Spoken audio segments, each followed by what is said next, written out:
저 파란 거 우리 엄마 보물 목걸이랑 똑같아요.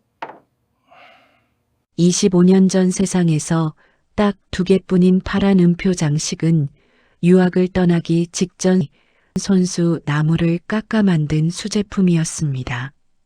그날 기차역에서 손을 놓쳐버린 4살배기 딸아이의 손에 쥐어줬던 파란 음표 목걸이의 주인이 나타났는데 과연 그때 잃어버린 딸이 맞을까요?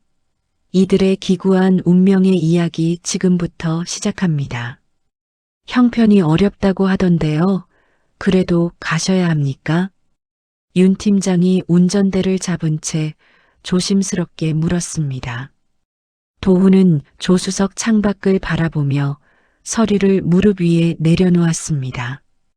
형편이 어려우면 진작 연락을 했어야지. 1~2개월도 아니고 1년이야. 말 한마디 없이 버티는 건 사정이 있는 게 아니라 원칙에 어긋나는 거야. 윤 팀장은 입을 다물었습니다. 강도훈이 저 표정을 지을 때는 더 말해봤자 소용없다는 걸 10년 넘게 곁에서 지켜보며 몸으로 익혔습니다. 차는 서울 외곽의 낡은 상가 골목으로 접어들었습니다.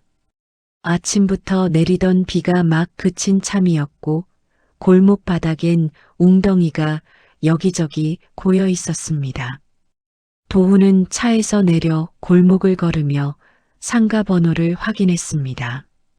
지하로 내려가는 계단 입구, 거기에 손으로 직접 쓴 간판이 삐딱하게 걸려 있었습니다. 노아의 악기 수리점. 그 옆엔 작은 바이올린 그림이 그려져 있었는데 빗물에 번져 절반이 지워진 상태였습니다. 도훈은 계단을 내려갔습니다. 묵직한 구두 소리가 좁은 계단에 울렸습니다. 문을 밀자 나무와 송진 냄새가 훅 밀려왔습니다. 안은 좁았지만 어수선하지 않았습니다. 분해된 악기 부품들이 선반마다 종류별로 놓여 있었고 작업대 위엔 사포와 끌이 쓰임새 순서대로 가지런했습니다. 오래된 공간이었지만 일하는 사람의 손길이 살아있는 곳이었습니다. 그런데 주인이 없었습니다. 도훈은 실내를 천천히 훑다가 구석 쪽에서 발걸음을 멈췄습니다. 방석 위에 여자아이 하나가 앉아 있었습니다.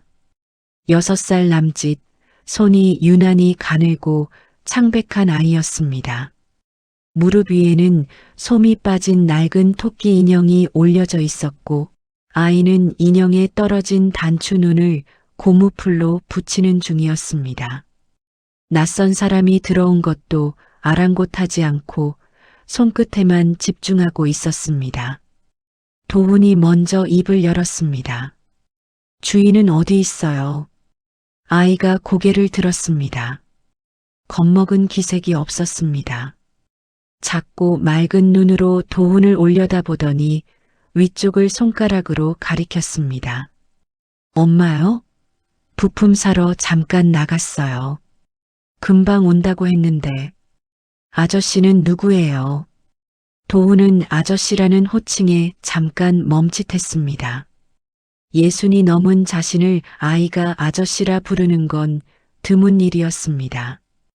그는 속으로 헛웃음을 삼키며 실내를 다시 살폈습니다.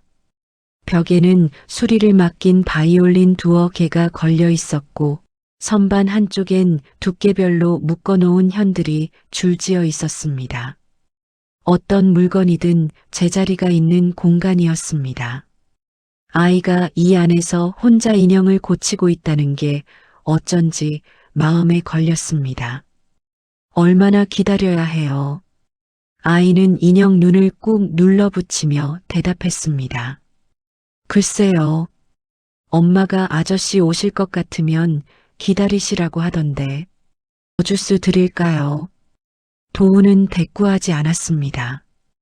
아이가 주스를 드릴까 묻는 상황이 묘하게 우스웠지만 웃음이 나지는 않았습니다. 그는 작업대 옆 낡은 의자를 끌어당겨 앉았습니다. 평생 이런 의자에 앉아본 적이 없었습니다. 삐걱하는 소리가 났습니다. 아이가 인형 작업을 마치고는 도훈 쪽으로 걸어왔습니다. 다리를 살짝 절뚝이면서도 망설임 없는 걸음이었습니다. 그러더니 도훈의 넥타이 쪽을 빤히 쳐다보다가 눈을 동그랗게 떴습니다. 저거요. 저 파란 거. 우리 엄마 거랑 똑같은데. 도훈의 시선이 자신의 넥타이 핀으로 향했습니다. 파란 음표 모양의 작은 장식이었습니다. 오래된 물건이라 칠이 군데군데 벗겨져 있었지만 형태는 그대로였습니다. 그가 25년 전 유학을 떠나기 직전 손수 나무를 깎아 만든 것이었습니다. 세상에 단 2개뿐이었습니다. 하나는 지금 자신의 넥타이에, 나머지 하나는 그날 기차역에서 손을 놓쳐버린 어린 딸의 손에 쥐어줬습니다. 도훈의 심장이 한 박자 멎었습니다.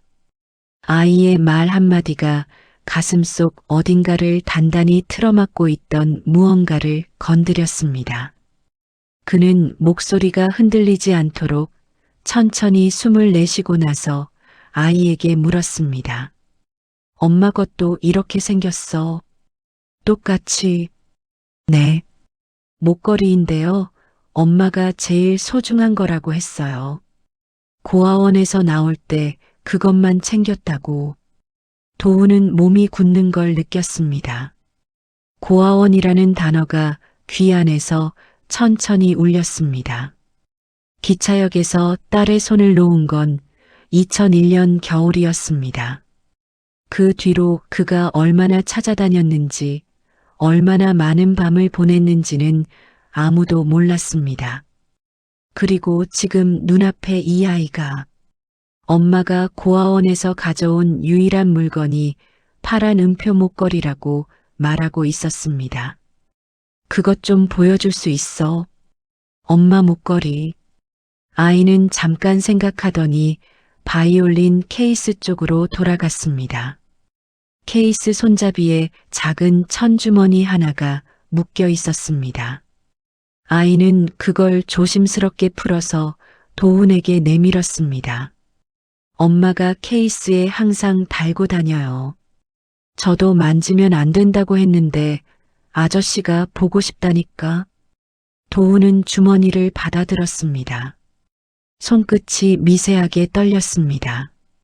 천을 풀지 않아도 이미 알 것 같았습니다. 그 무게, 그 크기, 그 감촉. 25년 동안 손으로 기억하고 있던 것들이었습니다. 천천히 주머니를 열었습니다. 작은 파란 음표 하나가 나왔습니다.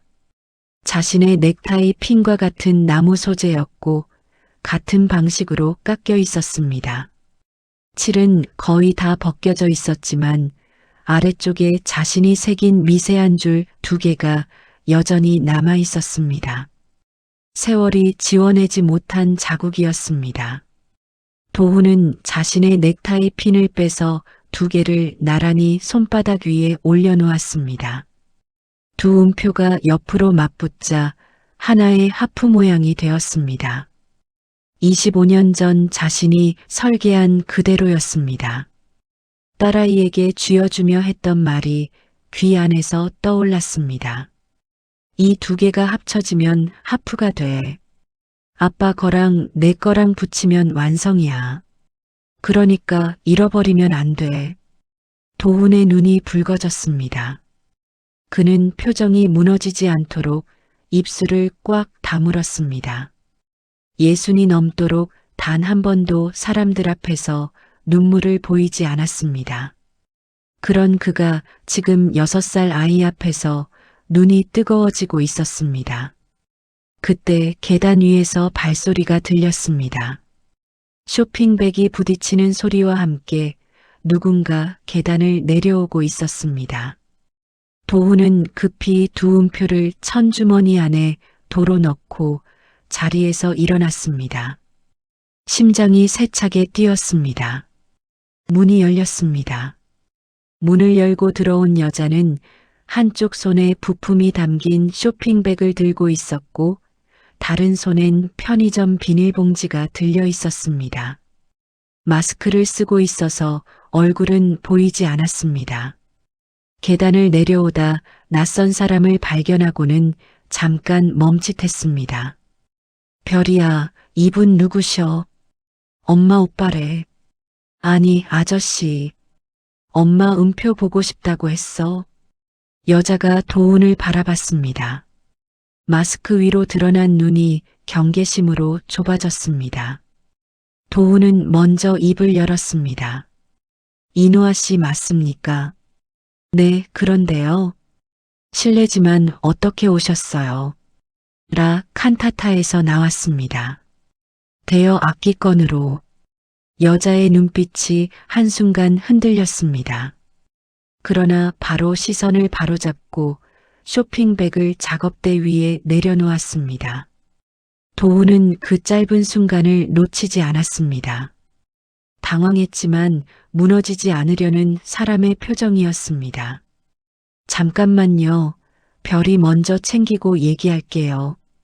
노아는 편의점 봉지에서 작은 도시락을 꺼내 별이 앞에 놓았습니다. 별이는 엄마 손을 한번 잡았다 놓고는 조용히 젓가락을 들었습니다. 두 사람 사이에 말이 없어도 이미 많은 게 통하고 있었습니다. 도훈은 그 모습을 말없이 지켜봤습니다. 노아가 돌아서서 도훈을 마주봤습니다. 얼마나 됐는지는 저도 알아요. 변명은 안 할게요. 분할로 낼 수 있으면 그렇게 해주시고 악기를 가져가야 하는 상황이면 어쩔 수 없고요. 오늘 당장은 전액이 없어요. 도훈은 대답하지 않았습니다. 그의 시선이 노아의 손목 쪽 바이올린 케이스 손잡이로 다시 한번 향했습니다. 아이가 돌려준 천주머니는 다시 제자리에 묶여 있었습니다. 노아는 그걸 눈치챘는지 케이스를 조용히 자기 발치 쪽으로 당겼습니다. 악기는 가져가셔도 됩니다. 대신 별이 밥 먹는 동안만 기다려주세요. 도훈은 고개를 끄덕이고 다시 의자에 앉았습니다. 삐걱 소리가 또 났습니다. 노아는 그 소리를 듣고도 아무 말하지 않았습니다. 작업대 앞에 서서 부품 봉지를 정리하기 시작했습니다. 손이 빠르고 정확했습니다. 일에 익숙한 손이었습니다. 도훈은 그 손을 가만히 바라봤습니다. 말을 꺼낼 수가 없었습니다. 추심을 하러 왔던 사람이 지금은 의자 위에서 굳어가고 있었습니다. 머릿속은 조용하지 않았습니다. 고아원, 파란 음표, 기차역, 2001년 겨울. 그 단어들이 반복해서 맴돌았습니다. 그러나 지금 당장 이 여자에게 그 얘기를 꺼내는 건 불가능했습니다. 확인도 안 된 채로 무너지는 건 도훈이 가장 경계하는 방식이었습니다. 별이가 밥을 다 먹었습니다.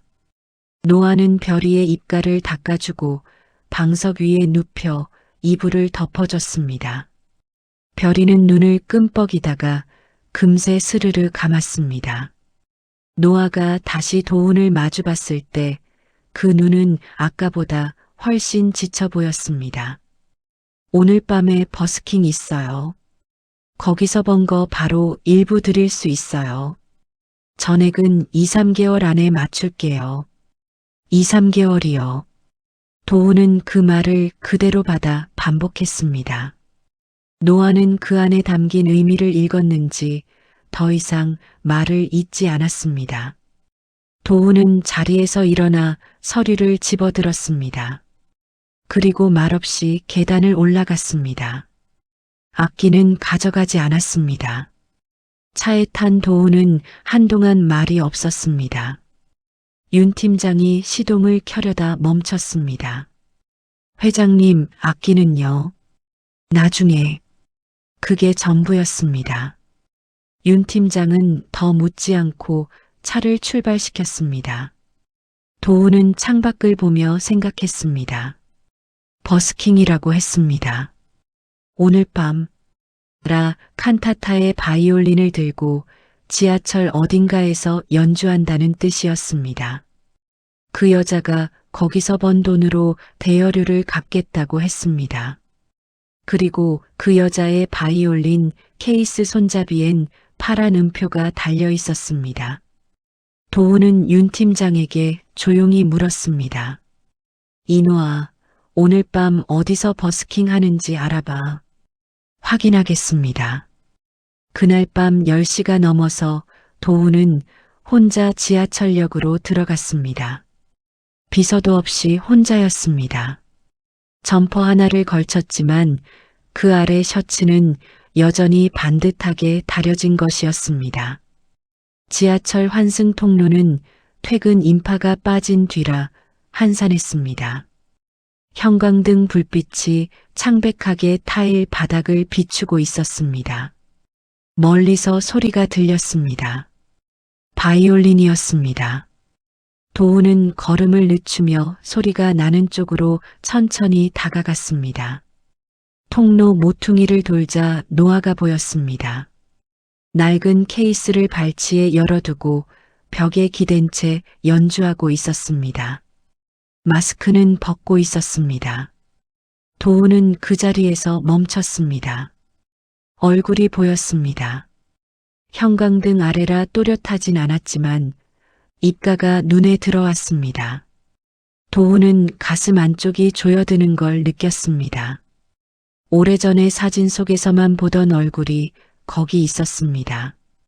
자신의 아내가 30이던 시절의 입가였습니다.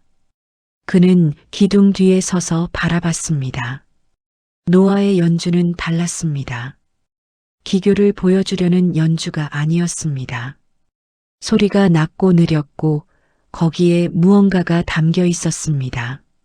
무엇인지 말로 설명할 수는 없었지만 도우는 그게 뭔지 알았습니다. 버티는 소리였습니다. 무너지지 않으려고 악기를 붙잡고 있는 사람의 소리였습니다. 케이스 안에 동전 몇 개가 떨어져 있었습니다. 그때였습니다. 통로 저쪽에서 남자 둘이 비틀거리며 걸어왔습니다. 술 냄새가 멀리서도 풍길 것 같은 걸음이었습니다. 한 명이 노아 쪽을 보더니 발걸음을 멈추고 소리쳤습니다. 야, 이 시간에 무슨 바이올린이야. 시끄럽잖아. 노아는 연주를 멈추지 않았습니다. 눈을 내리깔고 화를 이어갔습니다. 남자가 다가오더니 발로 케이스를 걷어찼습니다. 안에 있던 동전들이 타일 바닥 위로 쏟아졌습니다. 도운의 턱에 힘이 들어갔습니다. 발걸음이 앞으로 나가려 했습니다. 그런데 노아가 먼저 움직였습니다. 연주를 멈추고 바이올린을 몸으로 끌어안았습니다. 악기를 가슴에 품은 채 남자를 향해 고개를 숙였습니다. 죄송합니다. 불편하셨죠? 금방 끝낼게요. 남자는 코웃음을 치고 지나갔습니다. 그의 일행이 무슨 말을 덧붙이며 웃었지만 노아는 고개를 든 채로 기다렸습니다. 두 사람이 완전히 사라지고 나서야 노아는 몸을 낮춰 바닥에 흩어진 동전을 하나씩 주었습니다. 그 손이 떨리지 않았습니다. 이 상황에 이미 익숙한 사람의 손이었습니다. 도우는 그 모습을 보며 가슴속이 타들어가는 걸 느꼈습니다. 분노인지 자책인지 알 수 없었습니다. 25년 전 자신이 딸의 손을 놓은 건 가난 때문이었습니다. 형편이 나아지면 돌아올 수 있다고 믿었습니다. 그러나 그가 형편을 나아지게 하는 동안 딸은 고아원을 거쳐 지하철 통로에서 동전을 줍고 있었습니다. 술 취한 남자에게 발에 차인 케이스를 끌어안고 죄송하다고 고개를 숙이면서 노아가 다시 화를 들었습니다. 바닥에 흩어진 동전을 다 줍고 나서 아무 일 없었다는 듯 연주를 이어갔습니다. 소리는 아까와 같았습니다. 낮고 느리고 버티는 소리. 도우는 기둥에 등을 기댔습니다. 눈을 감았습니다. 예순이 넘도록 단 한 번도 사람들 앞에서 무너지지 않았습니다. 그런 그가 지금 차가운 지하철 타일 벽에 기대어 이를 악물고 있었습니다. 눈 안쪽이 뜨거워졌습니다. 그 느낌을 애써 누르며 그는 눈을 뜨고 노아를 다시 바라봤습니다. 내일 수리점으로 가야겠다. 악기를 가지고. 그건 혼잣말이었습니다. 아무도 듣지 않았습니다. 도우는 몸을 돌려 계단 쪽으로 걸어갔습니다. 노아의 바이올린 소리가 등 뒤에서 통로를 채우며 울렸습니다. 지상으로 올라가는 계단을 한 칸씩 오르면서 도우는 25년 만에 처음으로 자신이 틀렸다는 걸 인정했습니다. 형편이 나아지면 찾을 수 있다고 믿었던 것이 틀렸습니다. 원칙만 지키면 된다고 믿었던 것도 틀렸습니다. 지상으로 나오자 밤바람이 차갑게 불었습니다. 도우는 잠시 그 자리에 서서 하늘을 올려다봤습니다. 그리고 천천히 걷기 시작했습니다. 활이 하나 있는데 수리가 가능한지 봐줄 수 있습니까? 노아는 작업대에서 고개를 들었습니다. 어제 추심을 하러 왔던 그 남자였습니다. 그런데 오늘은 서류도 없었고 비서도 없었습니다. 점퍼 차림이었지만 그 안의 셔츠는 여전히 반듯했습니다. 손에는 긴 케이스 하나가 들려 있었습니다. 악기 회수하러 오신 거 아니었어요. 도우는 케이스를 작업대 위에 올려놓으며 대답했습니다. 그건 나중에 얘기하고 오늘은 이게 먼저요. 노아는 잠깐 그를 바라봤습니다. 어제와 다른 분위기였습니다. 추심을 하러 온 사람의 눈이 아니었습니다. 그렇다고 뭔가를 숨기는 것 같지도 않았습니다.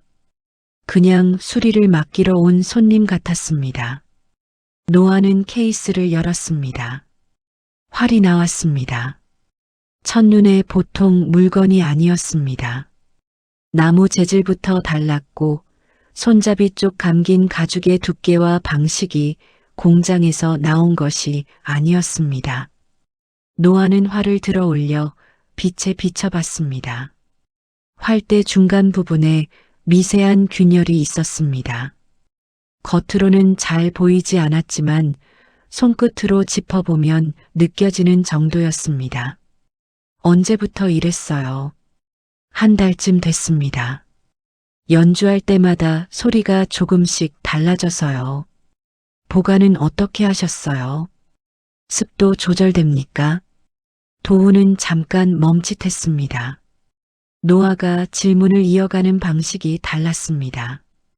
어제 대여료 얘기를 할 때와는 전혀 다른 사람 같았습니다. 목소리에 힘이 있었고 손이 능숙하게 움직였습니다. 도우는 대답했습니다. 사무실 보관함인데 습도는 신경을 못 썼습니다. 노아는 고개를 끄덕이며 활대를 다시 찬찬히 살폈습니다.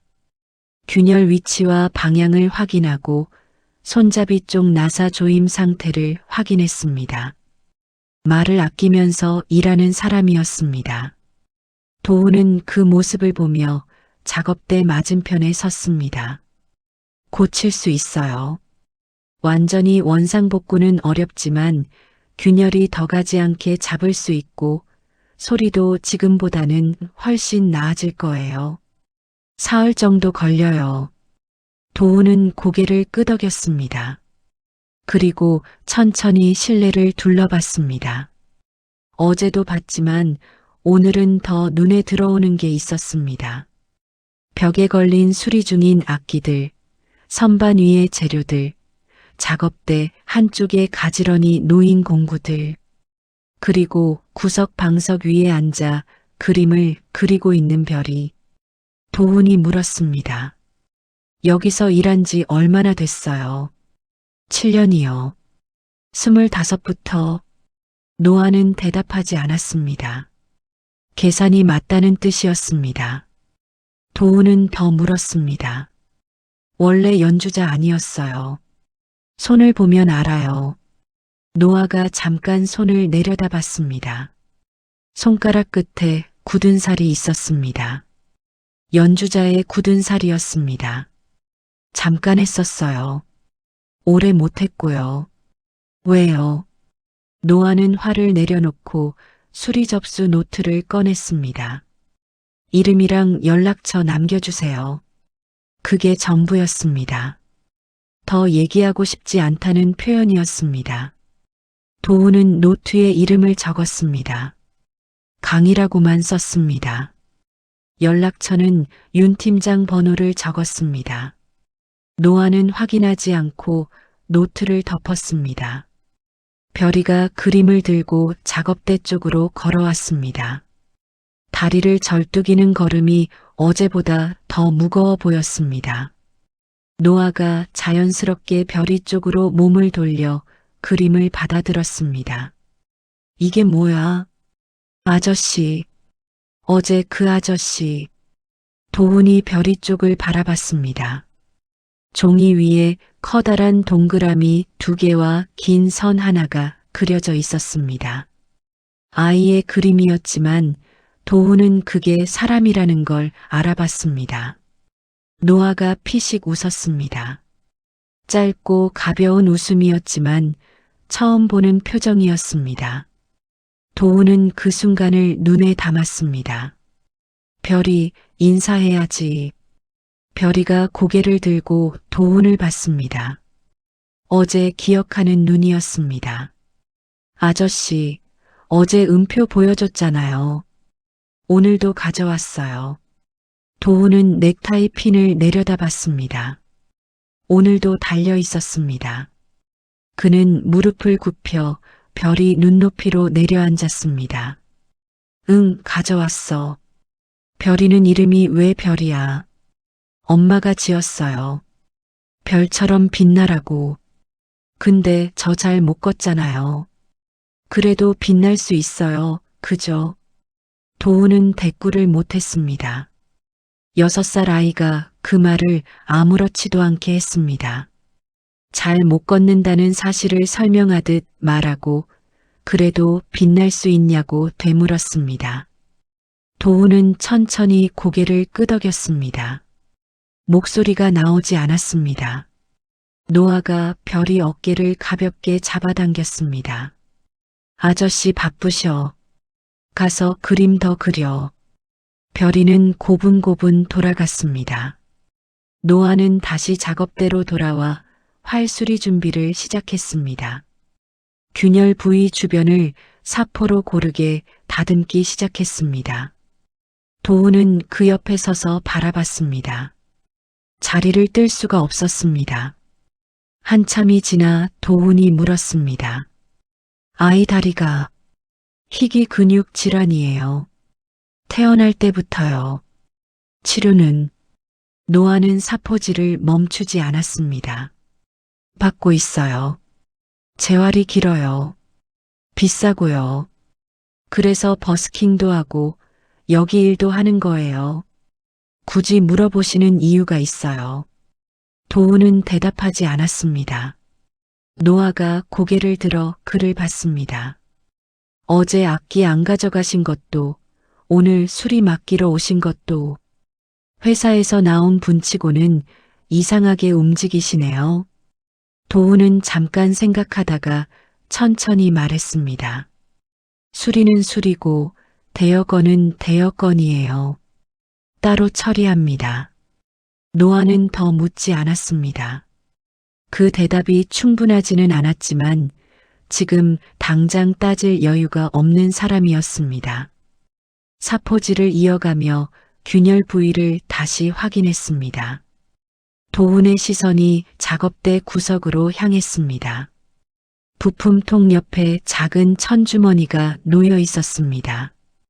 바이올린 케이스에서 분리해 둔 것이었습니다. 어제 별이가 건네줬던 그것이었습니다. 케이스는 안쪽 선반에 세워져 있었고 주머니만 따로 작업대 한켠에 있었습니다. 도우는 시선을 거뒀습니다. 지금 저걸 꺼내서 확인하는 건 아직 때가 아니었습니다.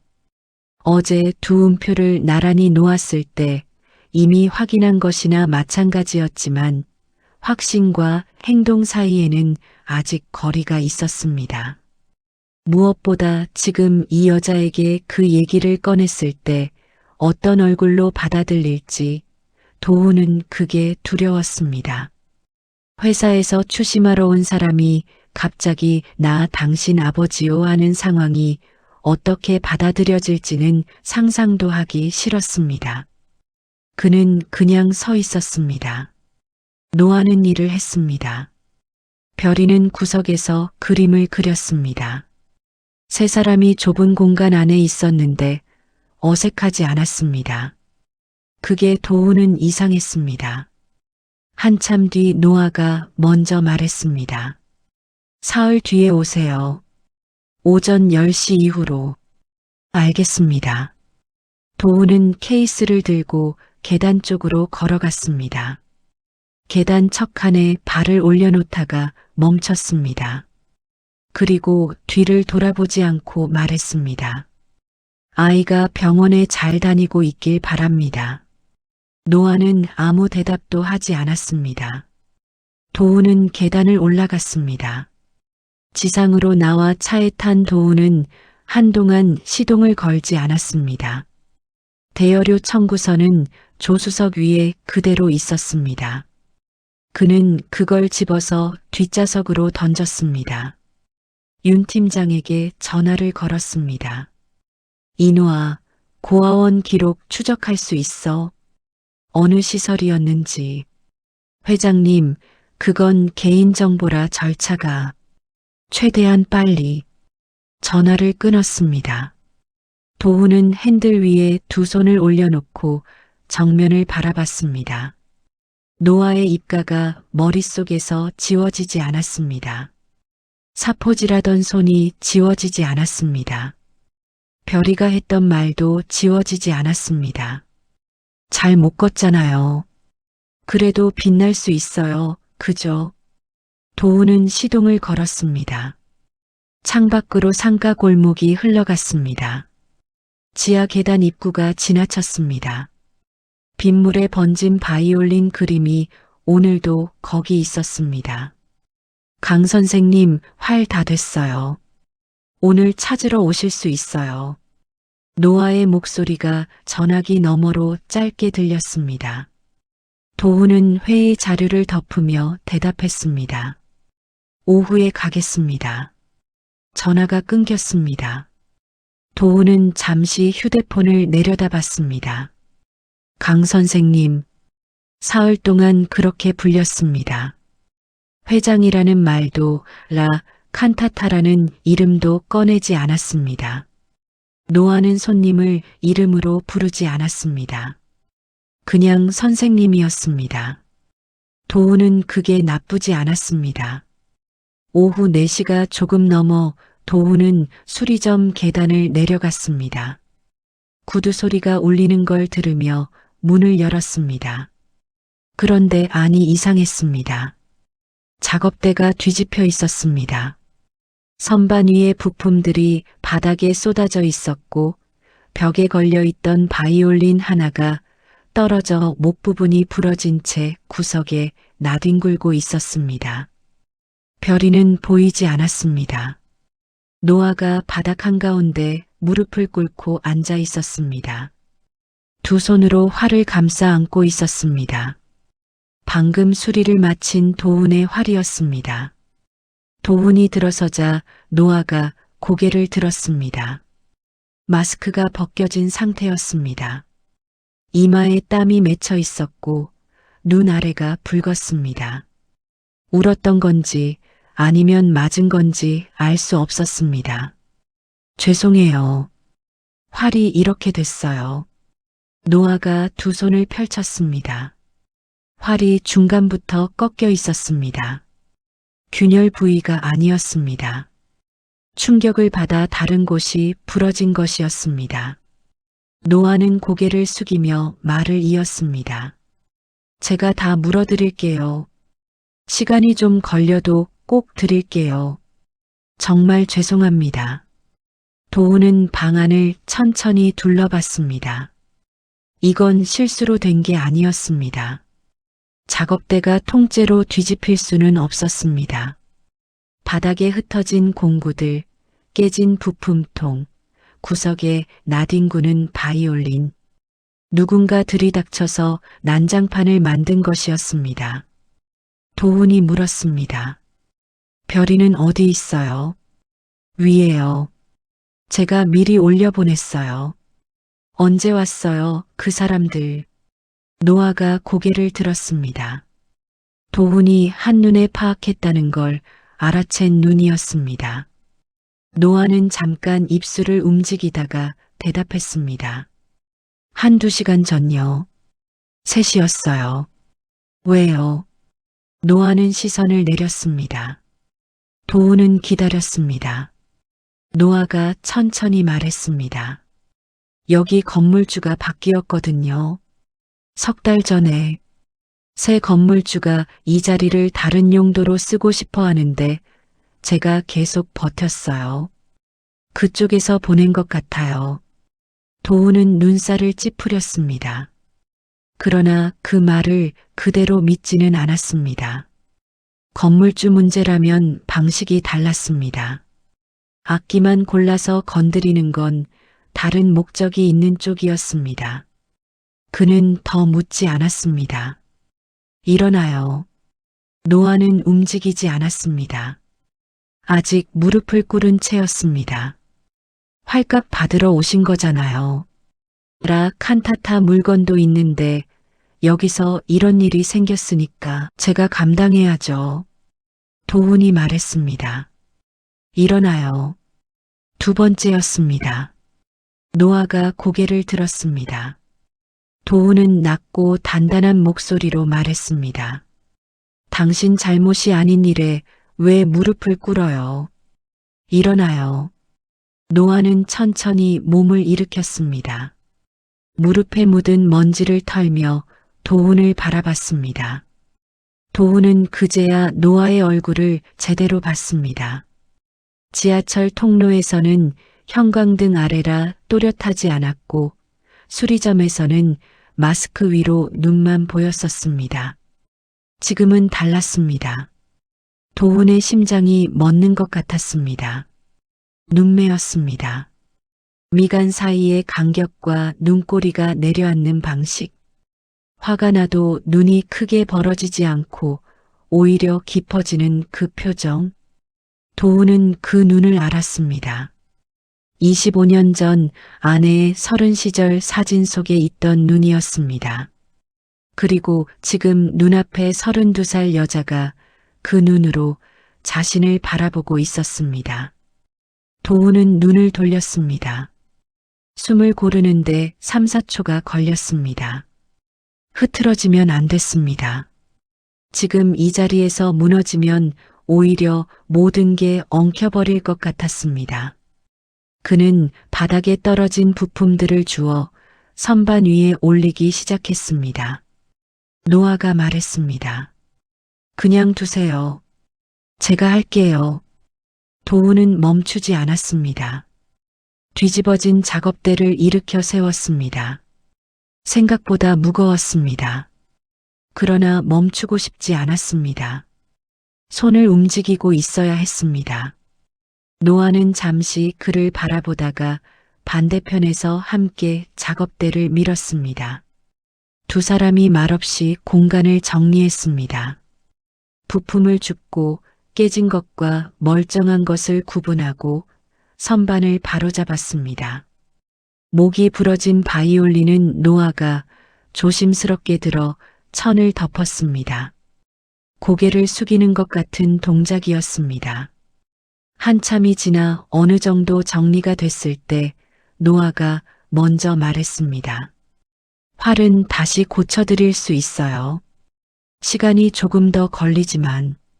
도훈은 고개를 끄덕였습니다. 그리고 말했습니다. 건물 문제, 어느 회사예요? 노아가 도훈을 바라봤습니다. 제가 알아볼 사람이 있습니다. 그게 무슨 말인지 노아는 바로 이해하지 못한 것 같았습니다. 도훈은 덧붙이지 않았습니다. 서류상으로 건물주가 바뀐 건 석 달 전이라고 했습니다. 그 시점이 마음에 걸렸습니다. 라 칸타타의 경쟁사가 움직이기 시작한 것도 그 즈음이었습니다.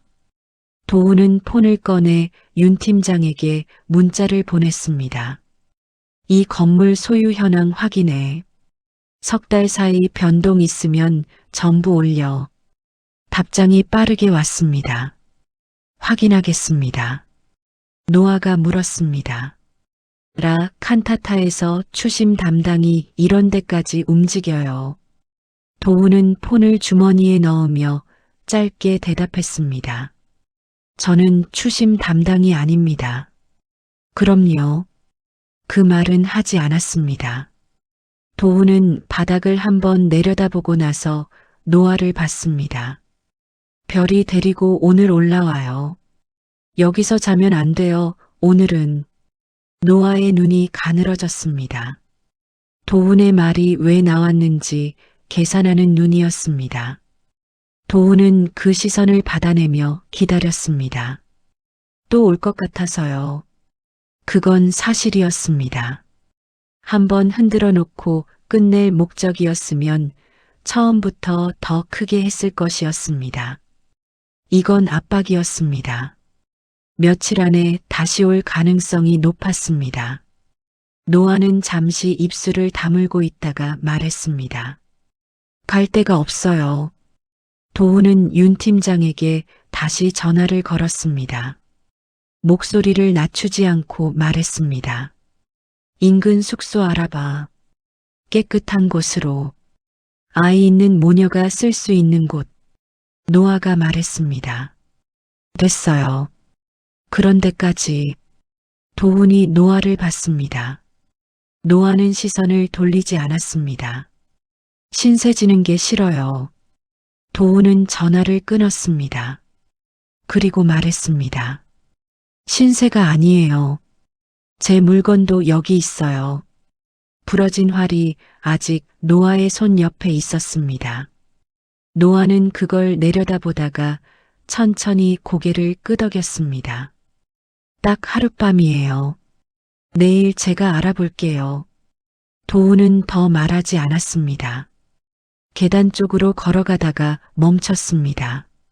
노아의 얼굴이 다시 떠올랐습니다. 눈매, 미간, 눈꼬리. 아내의 젊은 얼굴. 25년 전 기차역의 기억. 작은 손. 그는 계단을 올라가며 생각했습니다. 확인이 필요한 게 한 가지 더 있었습니다. 노아가 고아원을 나올 때 본인 이름을 어떻게 받았는지였습니다. 도훈은 딸아이에게 이름을 지어줬었습니다. 기차역에서 손을 놓기 전에 이미 호적에 올린 이름이 있었습니다. 강은수. 그 이름이 어딘가에 남아 있다면, 노아라는 이름이 고아원에서 새로 받은 것이라면 그 사이 어딘가에 기록이 있을 것이었습니다. 지상으로 나오자 해가 기울어 있었습니다. 골목 바닥에 주황빛이 깔렸습니다. 도훈은 그 빛 안에 서서 잠시 눈을 감았습니다. 오늘 본 얼굴이 눈꺼풀 안쪽에 남아 있었습니다. 그는 천천히 눈을 뜨고 걸었습니다. 윤 팀장에게 다시 전화를 걸었습니다. 고아원 기록 어디까지 됐어? 시설명까지는 나왔습니다. 서류 원본은 더 시간이 걸릴 것 같습니다. 강은수라는 이름도 같이 찾아봐. 1994년생. 전화를 끊었습니다. 도훈은 차에 올라타 문을 닫았습니다. 차 안이 조용했습니다. 그 조용함 안에서 오늘 본 것들이 하나씩 다시 펼쳐졌습니다. 무릎을 꿇고 사과하던 노아, 부러진 활, 흩어진 부품들, 그리고 그 눈. 도우는 핸들 위에 이마를 가볍게 얹었습니다. 잠깐이었습니다. 그리고 다시 몸을 세우고 시동을 걸었습니다. 무너지는 건 나중에 해도 됐습니다. 지금은 확인해야 할 게 남아 있었습니다. 회장님 강은수라는 이름으로 1994년에 등록된 아동 기록이 나왔습니다. 시설은 경기도 광주에 있던 보람원이고요. 2003년에 폐원했습니다. 원생 명단 원본은 현재 경기도청 아동복지과에 이관돼 있습니다. 윤 팀장의 목소리가 전화기 너머에서 조심스럽게 이어졌습니다. 도우는 서재 의자에 앉은 채 눈을 감았습니다. 인호아로 이름이 바뀐 경위는 보람원 폐원 이후 다른 시설로 옮겨졌고 거기서 퇴소할 때 본인이 이름을 바꾼 것으로 보입니다. 법적 개명 신청은 21살 때 했습니다. 도우는 아무 말도 하지 않았습니다. 윤 팀장이 조심스럽게 물었습니다. 회장님, 혹시 이분이 내일 아침까지 서류 사본 구할 수 있어? 알아보겠습니다. 전화를 끊었습니다. 도우는 한동안 그 자리에서 움직이지 않았습니다. 서재 창밖으로 도심의 불빛이 넓게 펼쳐져 있었습니다. 그는 그걸 바라보는 건지 바라보지 않는 건지 알 수 없는 눈으로 앉아 있었습니다. 강은수, 2001년 겨울 기차역에서 손을 놓쳤을 때 그 아이는 4살이었습니다. 지금 32살이 맞았습니다. 보람원. 그 이름을 예전에 들어본 적이 있었습니다. 딸을 찾아다니던 시절 수소문하다 나온 시설 이름 중 하나였습니다. 그러나 그때 보람원 측에서는 해당 아동이 없다고 했었습니다. 이미 이름이 기록에서 분리된 뒤였을 것이었습니다. 도우는 그 사실을 이제야 알았습니다. 그는 책상 서랍을 열었습니다. 안쪽 깊숙한 곳에 낡은 봉투 하나가 있었습니다. 꺼내지 않아도 안에 뭐가 있는지 알았습니다. 기차역 근처 파출소에서 작성한 미아 신고서 4본, 아내가 찍은 딸아이 사진 2장, 그리고 펜던트의 설계 스케치가 담긴 종이 1장이었습니다. 도우는 봉투를 꺼내지 않고 서랍을 닫았습니다. 내일 가야 했습니다. 다음 날 오전 11시, 도우는 수리점 계단을 내려갔습니다. 전날 난장판이 됐던 공간은 어느 정도 정리가 돼 있었습니다. 작업대가 제자리에 있었고 선반도 다시 채워져 있었습니다. 노아는 목이 부러진 바이올린을 작업대 위에 올려놓고 균열 부위를 살피는 중이었습니다. 마스크를 쓰지 않은 상태였습니다. 별이는 구석 방석 위에서 색연필로 무언가를 그리고 있었습니다. 노아가 고개를 들었습니다. 도훈을 보고 잠깐 멈췄다가 다시 작업으로 눈을 돌렸습니다. 활은 다시 시작했어요. 일주일은 걸릴 것 같아요. 도훈은 고개를 끄덕였습니다. 그리고 작업대 맞은편에 섰습니다. 오늘은 평소보다 오래 서 있었습니다. 노아가 눈치챘는지 손을 멈추지 않은 채로 물었습니다. 다른 볼 일 있으세요? 도훈은 대답 대신 주머니에서 넥타이 핀을 꺼냈습니다. 오늘은 넥타이를 하지 않았습니다. 핀만 따로 가져온 것이었습니다. 그는 그걸 작업대 위에 조용히 내려놓았습니다. 노아가 그걸 내려다봤습니다. 표정이 달라졌습니다. 이게 왜? 한번 보여줄 수 있어요? 노아 씨 목걸이. 노아는 도훈을 봤습니다. 눈이 좁아졌습니다. 무슨 의도인지 읽으려는 눈이었습니다. 도훈은 그 시선을 피하지 않았습니다. 잠깐이면 됩니다. 노아는 잠시 아무 말도 하지 않았습니다. 그러다가 바이올린 케이스 쪽으로 손을 뻗어 손잡이에 묶인 천주머니를 풀었습니다. 그걸 열어 목걸이를 꺼내 작업대 위에 내려놓았습니다. 파란 음표가 형광등 아래 놓였습니다. 도훈은 자신의 핀을 들었습니다. 손이 떨렸습니다. 애써 고르게 잡으려 했지만 손끝이 말을 듣지 않았습니다. 그는 천천히 두 음표를 나란히 옆에 붙였습니다. 찰칵 소리가 날 것 같은 느낌이었습니다. 소리는 없었지만 두 조각이 맞물리는 순간 완벽한 하프 모양이 됐습니다. 나무결이 이어졌고 선이 맞았고 아래쪽 각도가 하나로 연결됐습니다. 25년 전 도훈이 깎고 다듬을 때부터 맞게 설계된 것이었습니다. 노화가 굳었습니다. 도훈은 두 조각을 붙인 채로 손을 내리지 않았습니다.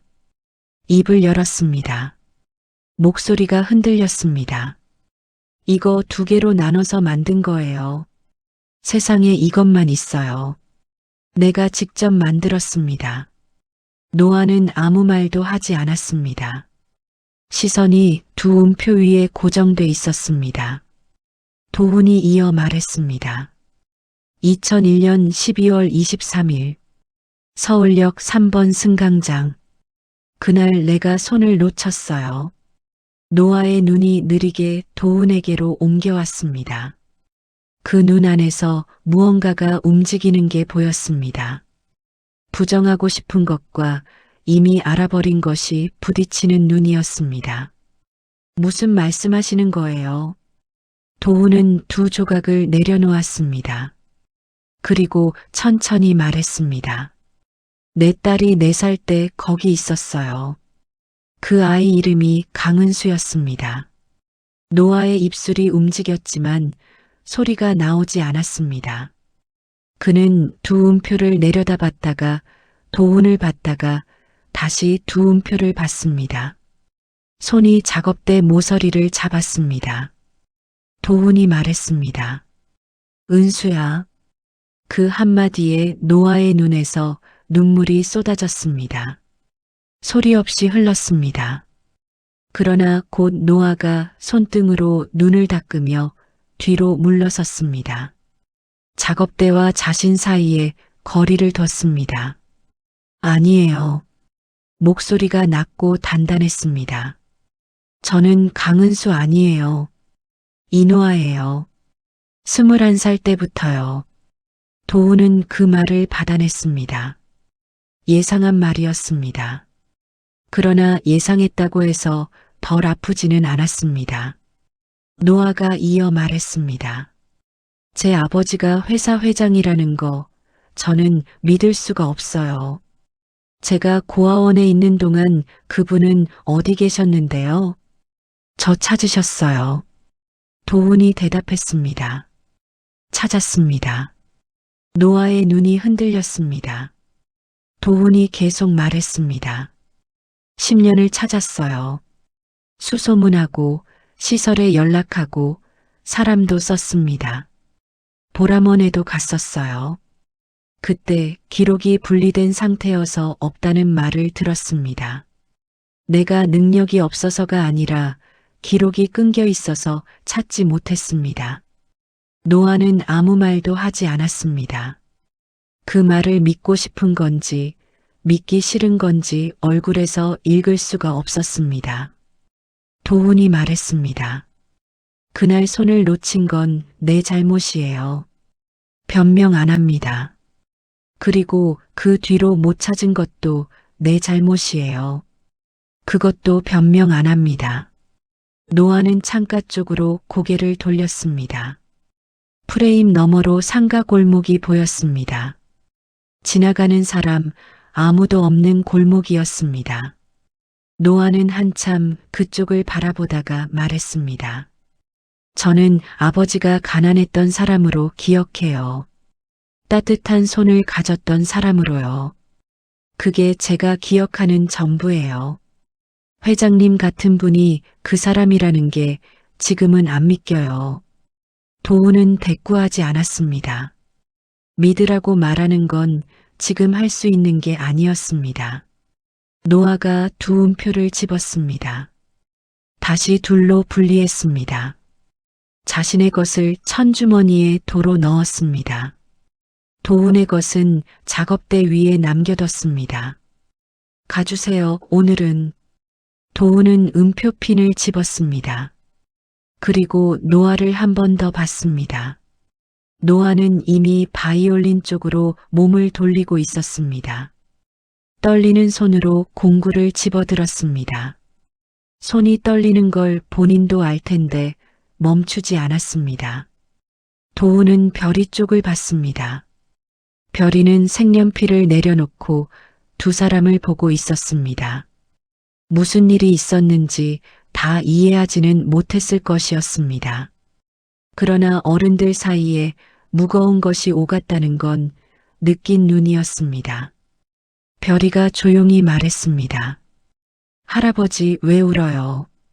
도우는 자신의 눈에서 무언가 흐르고 있다는 걸 그제야 알았습니다. 손등으로 닦으려다 멈췄습니다. 별이 앞에서 숨기는 게 오히려 이상할 것 같았습니다. 그는 별이에게 조용히 말했습니다. 오래 보고 싶었던 사람을 봐서. 별이는 고개를 갸웃했습니다. 그럼 좋은 거잖아요. 도우는 대답하지 않고 계단 쪽으로 걸었습니다. 한 칸씩 올라가면서 지하에서 형광등 불빛이 점점 멀어졌습니다. 노아의 공구 소리가 아래에서 들렸습니다. 멈추지 않는 소리였습니다. 지상으로 나왔습니다. 바람이 불었습니다. 도우는 골목 한가운데 서서 손바닥을 펼쳤습니다. 파란 음표핀이 거기 있었습니다. 25년 동안 쥐고 살았던 물건이었습니다. 그는 손을 오므렸습니다. 더 있어야 했습니다. 한 번에 될 거라고 생각하지 않았습니다. 그러나 오늘 처음으로 말을 꺼냈습니다. 그것만으로도 오늘은 충분했습니다. 도우는 골목을 걸어나가며 생각했습니다. 노아가 믿지 않는다고 했습니다. 그 말이 틀리지 않았습니다. 믿음은 말로 되는 게 아니었습니다. 시간이 필요했습니다. 그리고 도운에게는 지금부터라도 쓸 수 있는 시간이 남아 있었습니다. 그 사람 말 믿어요? 노아는 대답하지 않았습니다. 싱크대 앞에 서서 컵을 씻는 척 물을 틀어놓고 있었습니다. 별이가 방석 위에서 다시 물었습니다. 엄마, 그 할아버지 또 와요? 모르겠어. 별이는 잠시 생각하다가 말했습니다. 나는 또 왔으면 좋겠어요. 슬픈 눈인데 나쁜 사람 같진 않아요. 노아는 물을 잠갔습니다. 컵을 내려놓고 별이 쪽으로 돌아섰습니다. 별이는 이미 색연필을 다시 집어들고 그림에 집중하고 있었습니다. 6살이 한 말 치고 무게가 있었습니다. 노아는 그걸 흘려듣지 못했습니다. 그날 밤 노아는 오래 잠을 이루지 못했습니다. 불을 끄고 별이 옆에 누웠지만 눈이 감기지 않았습니다. 천장을 바라보며 오늘 있었던 일을 하나씩 되짚었습니다. 두 음표가 맞물리던 순간이 자꾸 눈앞에 떠올랐습니다. 하프 모양이 됐을 때 손이 떨렸습니다. 그걸 들키고 싶지 않아서 작업대 모서리를 잡았습니다. 강은수, 그 이름을 자신에게 붙여 생각해 보려 했습니다. 고아원에서 나오던 날 21살의 자신이 가장 먼저 한 일이 그 이름을 지우는 것이었습니다. 강은수는 버려진 이름이었습니다. 누군가 불러줄 사람이 없는 이름이었습니다. 그래서 새로 받은 이름이 이노아였습니다.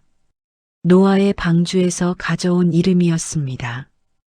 혼자서도 떠내려가지 않겠다는 뜻으로 스스로 붙인 이름이었습니다. 그런데 오늘 그 이름을 누군가 불렀습니다. 은수야. 두 글자였는데 가슴 안쪽에서 무언가가 흔들렸습니다. 노아는 그 흔들림이 싫었습니다. 오래 단단하게 쌓아온 것들이 그 두 글자에 금이 가는 것 같았습니다. 믿고 싶지 않았습니다. 믿었다가 틀리면 감당이 안 될 것 같았습니다. 그러나 두 음표가 맞물리던 그 감촉은 설명이 되지 않았습니다. 나무결이 이어지고 선이 맞았습니다. 우연으로 만들어질 수 있는 형태가 아니었습니다. 노아는 눈을 감았습니다. 별이의 숨소리가 규칙적으로 들렸습니다. 그 소리를 들으며 생각했습니다. 지금 자신에게 필요한 건 감정이 아니었습니다. 별이의 다음 재활 치료가 3일 뒤였고 치료비가 부족했습니다. 부러진 활 수리비는 아직 못 받았습니다. 건물 문제도 해결되지 않았습니다. 생각해야 할 것들이 너무 많았습니다. 노아는 눈을 떴습니다. 천장을 다시 바라봤습니다. 그리고 눈을 감았습니다. 다음 날 아침 일찍 계단을 내려오는 소리가 들렸습니다. 노아가 문을 열자 도훈이 서 있었습니다. 어제와 다른 옷이었지만 표정은 비슷했습니다. 조수석에 서류 봉투를 들고 있었습니다. 노아는 문을 반쯤 막고 섰습니다. 이른 시간인데요. 도훈이 말했습니다. 별이 재활치료 다음에 어디로 가요? 노아의 눈이 좁아졌습니다. 도훈이 이어 말했습니다. 강남에 소아 근육 질환 전문 센터가 있어요. 대기가 보통 6개월인데 제가 아는 원장이 거기 있습니다. 연결해 드릴 수 있어요. 노아는 문을 더 막았습니다. 괜찮습니다. 들어보지도 않고요. 들을 것도 없어요. 저 지금 신세 지는 거 싫다고 했잖아요. 도훈이 말했습니다. 신세가 아니에요. 별이한테 더 나은 치료를 받게 해주고 싶어요. 그게 전부입니다. 노아의 눈빛이 흔들렸습니다. 그러나 문을 열지 않았습니다. 왜요?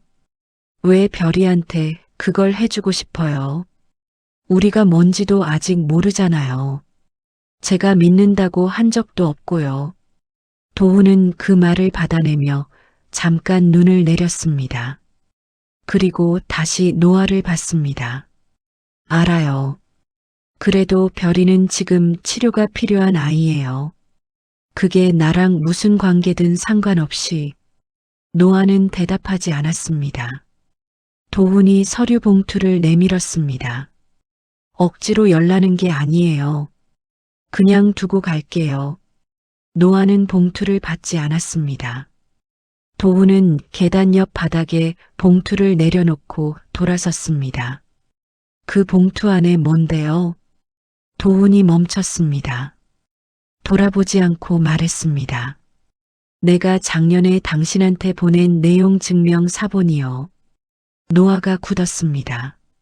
도훈이 이어 말했습니다. 추심 절차 밟으면서 보낸 서류들이에요. 5통이에요.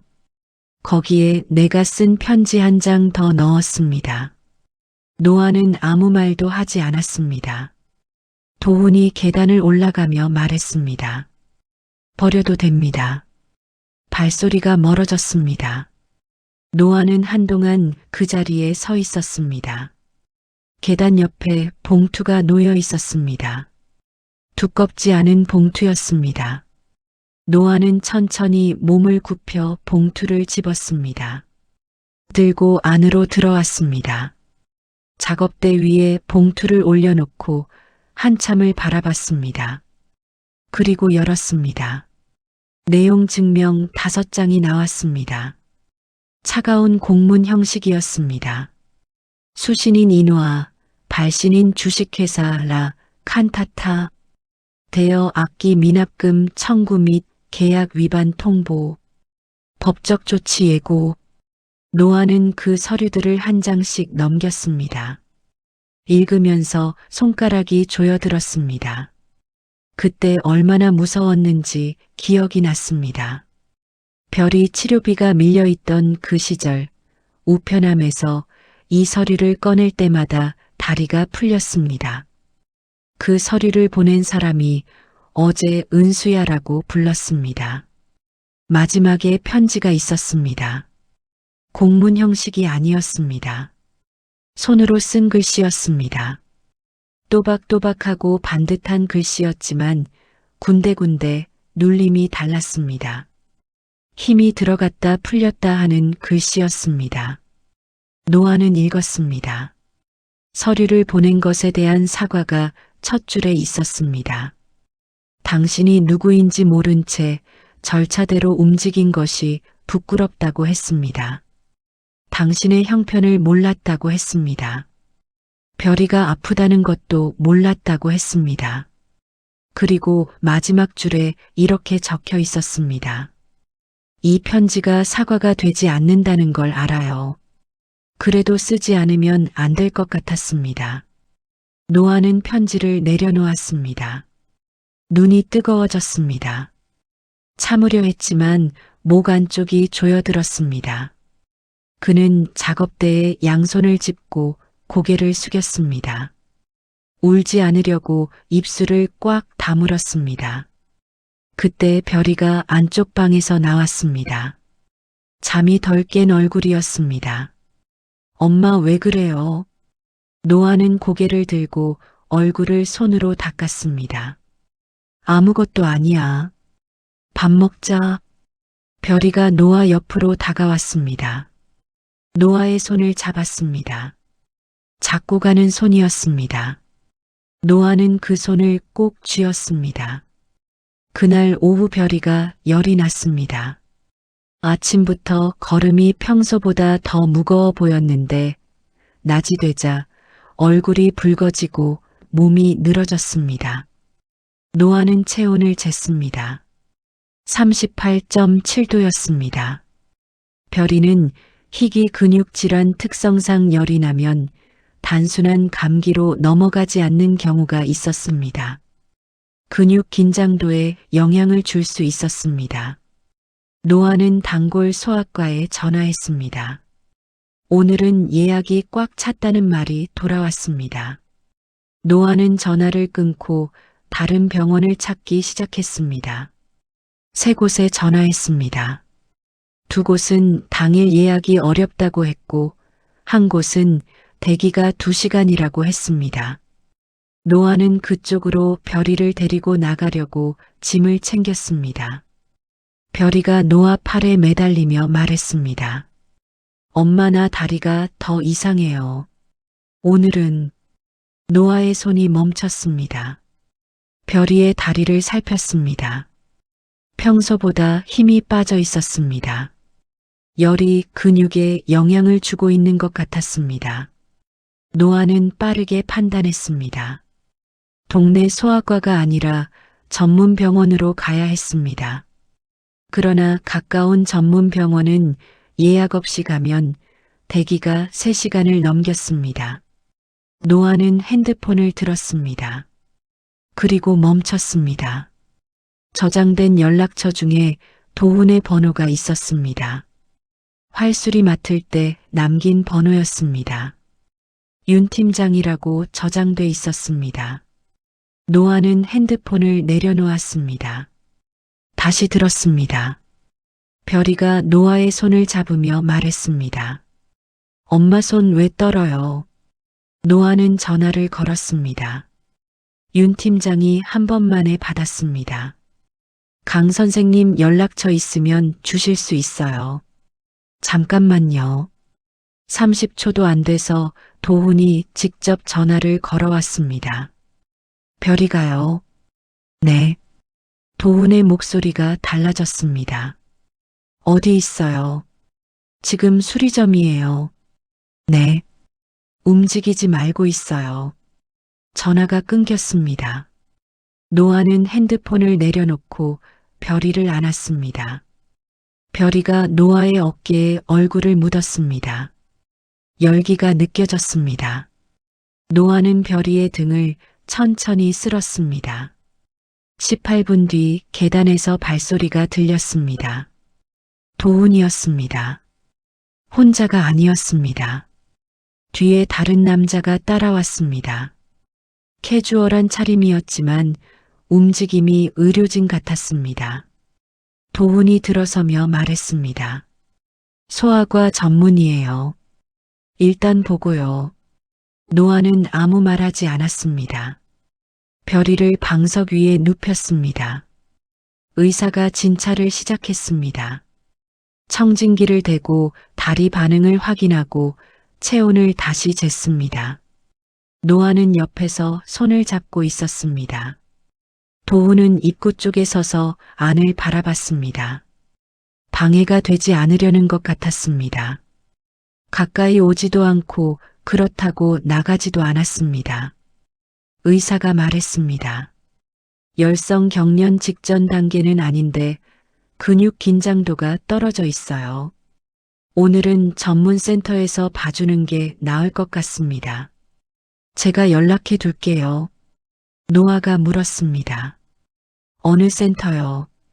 의사가 도훈을 한번 봤다가 다시 노아에게 말했습니다. 강남 소아 근육 질환 전문센터요. 오늘 자리 냈습니다. 노아는 그 말을 듣고 입술을 다물었습니다. 도훈이 이미 움직여 놓은 것이었습니다. 거부하려면 지금 해야 했습니다. 그러나 별이가 노아의 손을 꼭 쥐고 있었습니다. 작고 뜨거운 손이었습니다. 노아는 고개를 끄덕였습니다. 도훈이 입구에서 조용히 말했습니다. 차 있어요. 언제든지 준비되면 나와요. 노아는 별이를 일으켜 안았습니다. 짐을 챙기며 도훈 쪽을 한번 봤습니다. 도훈은 시선을 받아내며 아무 말도 하지 않았습니다. 필요 이상의 말을 하지 않는 사람이었습니다. 노아는 그 점이 지금 이 순간은 다행이라고 생각했습니다. 계단을 올라가면서 노아는 뒤를 돌아보지 않았습니다. 그러나 등 뒤에서 도훈의 발소리가 일정하게 따라오는 걸 느꼈습니다. 놓치지 않으려는 사람의 걸음이었습니다. 25년이 지나서야 내딛는 걸음이었습니다. 지상으로 나오자 햇빛이 밝았습니다. 별이가 노아의 어깨에 얼굴을 묻은 채 눈을 찡그렸습니다. 도훈이 앞서 차 문을 열었습니다. 노아는 별이를 안고 차에 탔습니다. 도훈이 문을 닫았습니다. 차가 출발했습니다. 노아는 창밖을 바라봤습니다. 별이가 노아 무릎에 머리를 얹고 눈을 감았습니다. 도훈은 앞좌석에서 아무 말도 하지 않았습니다. 한참 뒤 별이가 작은 목소리로 말했습니다. 할아버지 차 따뜻하다. 도훈은 대답하지 않았습니다. 그러나 노아는 앞좌석 도훈의 어깨가 미세하게 움직이는 걸 봤습니다. 참는 사람의 움직임이었습니다.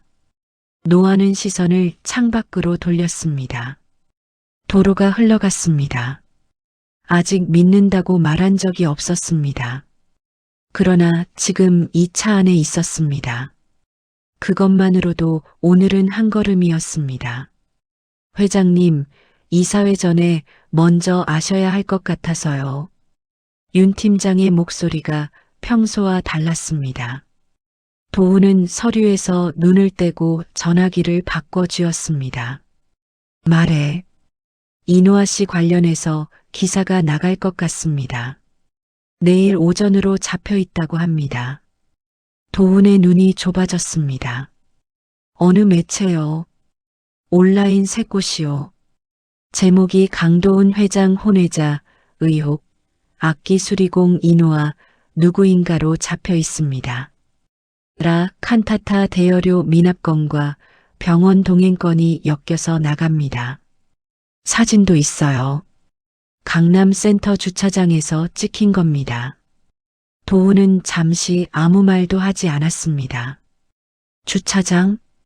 별이를 안고 내리는 노아와 차 문을 잡고 있던 자신의 모습이 찍혔다는 뜻이었습니다. 누군가 미리 알고 기다린 것이었습니다. 이사회가 언제예요? 내일 오후 2시입니다. 도훈이 말했습니다. 기사 막아요. 이미 배포 직전이라 막기가. 막을 수 없으면 내용 파악해. 누가 흘렸는지. 전화를 끊었습니다. 도훈은 의자에서 일어나 창가로 걸어갔습니다. 도심 불빛이 넓게 펼쳐져 있었습니다. 이사회, 라 칸타타의 반개 혈족 3명이 이사직을 갖고 있었습니다. 도훈이 50대 초반부터 후계 구도를 명확히 하지 않은 탓에 그 자리를 두고 물밑 작업이 이어져 왔다는 걸 도훈은 알고 있었습니다. 모른 척 뒀을 뿐이었습니다. 지금 노아가 그 판에 끌려 들어간 것이었습니다. 도훈은 핸드폰을 들었습니다. 노아에게 전화를 걸었습니다. 3번 울리다 받았습니다. 자고 있었어요. 도훈이 말했습니다. 내일 아침에 기사 하나 나올 거예요. 미리 알아야 할 것 같아서요. 무슨 기사요? 나랑 노아 씨 관련된 겁니다. 병원 사진이 찍혔어요. 잠깐 침묵이 흘렀습니다. 어떤 내용이에요? 도훈은 직접 말했습니다. 내 혼외자라는 식으로 나갑니다. 노아의 목소리가 달라졌습니다. 차갑게 가라앉았습니다. 그 기사 누가 흘린 거예요? 이사회 쪽입니다. 확인 중이에요. 확인이 되면요. 도훈이 말했습니다. 내일 이사회에서 제가 직접 정리합니다. 저를 어떻게 정리하는데요? 도훈은 잠깐 멈췄습니다. 그리고 말했습니다. 당신이 내 딸이라고 말할 겁니다. 공식적으로. 전화기 너머에서 아무 소리도 들리지 않았습니다. 도훈은 기다렸습니다. 노아가 말했습니다. 저한테 묻지도 않고요. 도훈이 말했습니다. 그래서 지금 전화한 겁니다. 또 침묵이 흘렀습니다. 길었습니다. 도훈은 그 침묵을 자르지 않았습니다. 노아가 말했습니다. 저는 아직 아무것도 결정한 게 없어요. 알아요. 그런데 왜 공식적으로 하려는 거예요? 저를 위해서예요. 아니면 이사회 때문이에요. 도훈은 대답하는데 시간이 걸렸습니다. 정직하게 말해야 했습니다.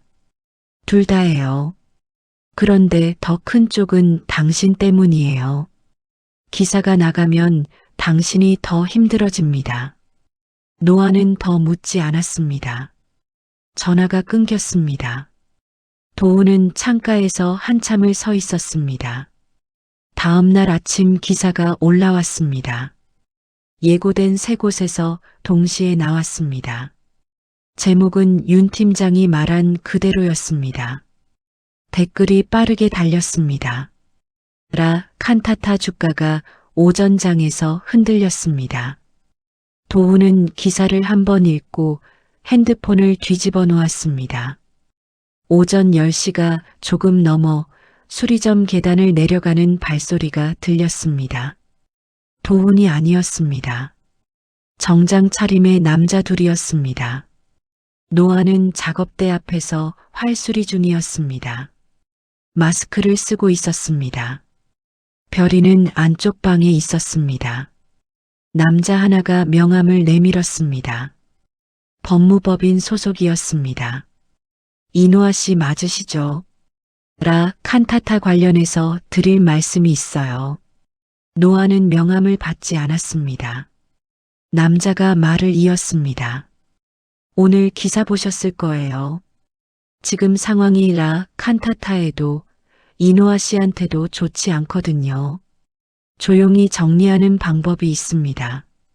보상도 드릴 수 있고요. 노아가 물었습니다. 누가 보내셨어요? 남자는 대답 대신 서류 봉투를 내밀었습니다. 노아는 그걸 바라보다가 화를 내려놓았습니다. 장갑을 벗었습니다. 그리고 봉투를 받았습니다. 열어봤습니다. 합의서였습니다. 강도은 회장과의 모든 관계를 부인하고 향후 어떠한 주장도 하지 않겠다는 내용이었습니다. 그 아래에 금액이 적혀 있었습니다. 별이 치료비의 몇 배가 되는 숫자였습니다. 노아는 서류를 처음부터 끝까지 읽었습니다. 그리고 봉투에 도로 넣어 남자에게 돌려줬습니다. 필요 없어요. 남자가 말했습니다. 한 번 더 생각해 보시는 게. 노아가 말했습니다. 돌아가세요. 남자가 잠깐 노아를 바라봤습니다. 그리고 명함을 작업대 위에 올려놓고 돌아갔습니다. 발소리가 계단 위로 사라졌습니다. 노아는 명함을 집어서 공구통 옆 쓰레기통에 넣었습니다. 별이가 안쪽 방에서 고개를 내밀었습니다. 누구 왔어요? 아무것도 아니야. 들어가 있어. 별이가 들어갔습니다. 노아는 다시 활을 집었습니다. 손이 흔들리지 않았습니다. 의외로 마음이 단단했습니다. 합의서를 보는 순간 오히려 머릿속이 정리됐습니다. 저 서류를 보내야겠다고 생각한 사람들이 어떤 사람인지 보였습니다. 그 사람들이 도훈의 주변에 있었습니다. 그리고 도훈은 내일 이사회에서 그걸 직접 정리하겠다고 했습니다. 노아는 화를 다듬으면서 생각했습니다. 도훈이 공식 석상에서 자신을 딸이라고 말하는 것. 아직 그게 맞는지 틀린지 모르겠습니다. 그러나 저 합의서에 사인하는 것이 맞지 않다는 건 알았습니다. 오후 1시가 넘어 도훈에게서 문자가 왔습니다. 오전에 사람들이 왔었죠. 괜찮아요. 노아는 잠깐 보다가 짧게 답했습니다. 돌려보냈어요. 도훈에게서 바로 답장이 왔습니다. 고마워요. 노아는 핸드폰을 내려놓았습니다. 오후 2시 라 칸타타 이사회가 시작됐습니다. 도훈은 상석에 앉았습니다. 이사 5명이 자리를 채웠습니다. 반개혈족인 이사 셋이 서로 시선을 교환하는 걸 도훈은 놓치지 않았습니다. 이사 하나가 먼저 말했습니다. 오늘 안건은 회사 이미지 관련입니다. 회장님도 기사는 보셨을 텐데요. 도훈이 말했습니다. 봤습니다. 이미지 손상이 크게 됩니다. 관련인과 빠르게 정리하는 방향으로 가야 하지 않겠습니까? 법무팀이 이미 준비를. 도훈이 말을 잘랐습니다. 정리할 게 있습니다. 그런데 방향이 다릅니다. 이사들이 조용해졌습니다. 도훈이 말했습니다. 이노아 씨는 제 혼외자가 아닙니다. 2001년에 제가 잃어버린 제 딸입니다. 이름은 강은수이고 당시 4살이었습니다. 회의실이 완전히 조용해졌습니다. 도훈이 이어 말했습니다. DNA 확인 절차를 밟을 겁니다. 결과가 나오기 전에도 저는 그 아이가 제 딸이라는 걸 압니다. 오늘 이 자리에서 명확히 해두는 겁니다. 이사 하나가 입을 열었습니다. 회장님, 그건 아직 확인이 안 된 사안이고 회사 입장에서는. 도훈이 그 사람을 봤습니다. 눈이 차가웠습니다. 오전에 수리점에 법무법인 사람 보낸 거 누구예요? 회의실 안이 굳었습니다. 아무도 대답하지 않았습니다. 도훈이 말했습니다. 이번 주 안으로 파악됩니다. 그 다음은 이사회 안건이 아니라 법적 절차로 넘어갑니다. 회사 이미지를 걱정한다면 그 편이 훨씬 더 크게 됩니다. 이사들 사이에서 시선이 오갔습니다. 도훈은 그걸 바라보며 기다렸습니다. 아무도 다음 말을 꺼내지 않았습니다. 도훈이 자리에서 일어났습니다. 이사회는 여기서 마치겠습니다. 회의실을 나와 복도를 걷는 동안 도훈의 걸음이 흔들리지 않았습니다. 엘리베이터를 타고 내려가면서 핸드폰을 꺼냈습니다. 노아에게 전화를 걸었습니다. 노아가 받았습니다. 이사회 끝났어요. 제가 직접 말했습니다.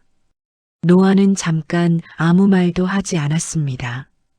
그리고 물었습니다. 뭐라고 했어요? 도훈이 말했습니다. 당신이 내 딸이라고 했어요. 또 침묵이 흘렀습니다. 도훈은 기다렸습니다. 노아가 말했습니다. 내일 수리점으로 오실 수 있어요. 도훈이 말했습니다. 왜요? 활 다 됐어요. 그리고 드릴 말씀이 있어요. 전화가 끊겼습니다. 도훈은 엘리베이터에서 내려 로비를 걸으며 생각했습니다. 드릴 말씀이 있다고 했습니다. 거부한다는 말인지 다른 말인지 알 수 없었습니다. 그러나 오라고 했습니다.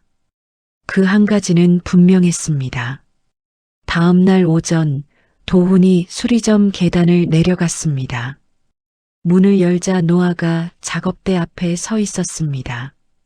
활이 작업대 위에 놓여 있었습니다. 완성된 상태였습니다. 균열 부위가 말끔하게 잡혀 있었고 전체적인 균형이 처음 맡길 때보다 오히려 더 나아 보였습니다. 노아가 말했습니다. 앞서 말씀드린 균열 말고 손잡이 쪽 무게 중심이 원래부터 조금 틀어져 있었어요. 제조 단계에서 생긴 거예요. 그것도 같이 잡았습니다. 도훈이 활을 집어들었습니다. 손끝으로 무게를 느꼈습니다. 달랐습니다. 오랫동안 써왔는데 이 느낌이 원래 이게 아니었다는 걸 몰랐습니다. 수십 년 동안 틀어진 채로 쓴 것이었습니다. 도훈이 노아를 봤습니다. 언제 알았어요? 이게 틀어진 걸? 처음 봤을 때요. 들었을 때 느껴졌어요. 도훈은 활을 내려놓고 노아를 바라봤습니다. 노아가 먼저 말했습니다. DNA 검사할게요. 도훈의 숨이 잠깐 멎었습니다. 노아가 이어 말했습니다. 결과가 나와야 제가 받아들일 수 있어요. 그 전까지는 아직 모르는 거예요. 그 조건이에요. 도훈이 말했습니다. 알겠습니다. 노아가 말했습니다. 그리고 결과가 어떻게 나오든 간에 지금까지 해주신 것들은 별이 때문에 받은 거예요. 저 때문이 아니에요. 도훈은 그 말의 무게를 알았습니다. 아직 자신을 아버지로 받아들인 게 아니라는 뜻이었습니다. 별이를 위한 것이었다는 선을 그은 것이었습니다. 도훈은 고개를 끄덕였습니다. 알아요.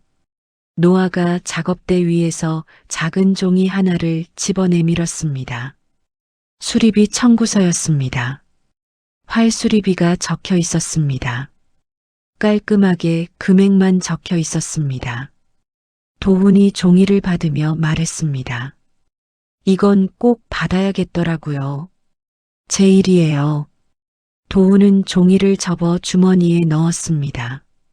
그리고 말했습니다. 고마워요. 노아는 대답하지 않고 다시 작업대로 돌아섰습니다. 다음 수리할 악기를 가져왔습니다. 도훈은 그 모습을 잠깐 바라보다가 계단 쪽으로 걸어갔습니다. 별이가 구석에서 말했습니다. 할아버지, 내일도 와요. 도훈이 별이를 봤습니다. 별이는 색연필을 들고 있었습니다. 도훈은 잠깐 노아 쪽을 봤습니다. 노아는 등을 돌린 채였습니다. 도훈이 별이에게 말했습니다. 엄마가 괜찮으면. 별이가 노아를 봤습니다. 엄마, 할아버지 내일 와도 돼요. 노아는 등을 돌린 채 대답했습니다. 볼 일 있으면 오시겠지. 별이가 도훈을 봤습니다. 온대요. 도훈은 피식했습니다. 소리 없이 입꼬리가 움직였습니다. 25년 만에 처음으로 웃음이 얼굴 위에 올라왔습니다. 아주 짧은 순간이었지만 분명히 있었습니다. 그는 계단을 올라갔습니다. 활을 손에 들고 천천히 지상으로 나왔습니다. 바람이 불었습니다. 손안의 활이 가벼웠습니다. 수십 년 동안 틀어진 무게 중심이 바로잡힌 것이었습니다. 도우는 그게 활 얘기만은 아닌 것 같다는 생각을 했습니다. 그리고 천천히 걸었습니다. 결과 나왔어요. 윤 팀장의 목소리가 짧았습니다. 도우는 서재에서 일어났습니다. 언제요? 방금요 파일 전송했습니다. 도우는 컴퓨터 앞에 앉았습니다. 파일을 열었습니다. 화면을 가득 채운 숫자들과 그래프 사이에서 결론 한 줄이 눈에 들어왔습니다. 부녀 관계 일치 확률 99.97%. 도우는 그 줄을 한 번 더 읽었습니다. 그리고 눈을 감았습니다. 오래 앉아 있었습니다. 윤 팀장이 전화를 끊었는지도 몰랐습니다. 서재가 조용했습니다. 도우는 눈을 뜨고 화면을 바라봤습니다. 99.97% 숫자였습니다. 그런데 가슴 안에서 무언가가 천천히 무너졌습니다. 25년 동안 단단하게 쌓아 올린 것들이 그 숫자 하나에 조용히 허물어졌습니다. 소리도 없이 한꺼번에 도우는 책상 서랍을 열었습니다. 낡은 봉투를 꺼냈습니다. 오래된 봉투였습니다. 안에서 사진 2장을 꺼냈습니다. 4살 배기 아이의 사진이었습니다. 한 장은 웃는 얼굴이었고 한 장은 바이올린 모양 장난감을 들고 있는 모습이었습니다. 도우는 그 사진을 한동안 바라봤습니다. 그리고 사진을 봉투에 도로 넣지 않고 책상 위에 올려놓았습니다. 처음으로 꺼내두는 것이었습니다. 그는 핸드폰을 집었습니다. 노아에게 전화를 걸었습니다. 2번 울리고 받았습니다. 결과 받았어요. 노아 쪽에서 아무 소리도 나지 않았습니다. 도훈이 말했습니다.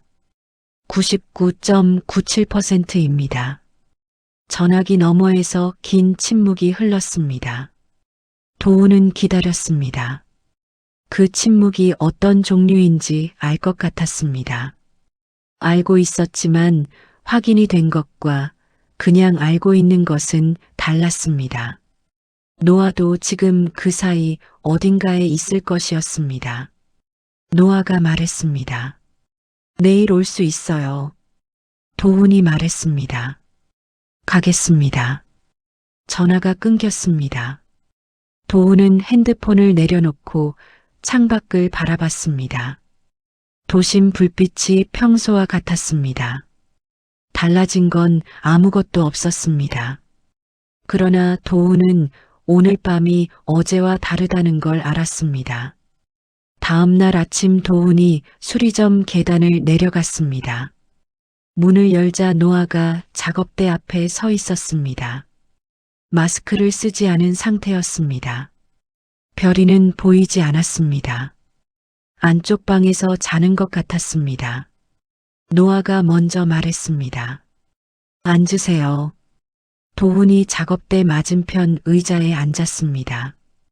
삐걱 소리가 났습니다. 노아는 작업대 위에 있던 천주머니를 들었습니다.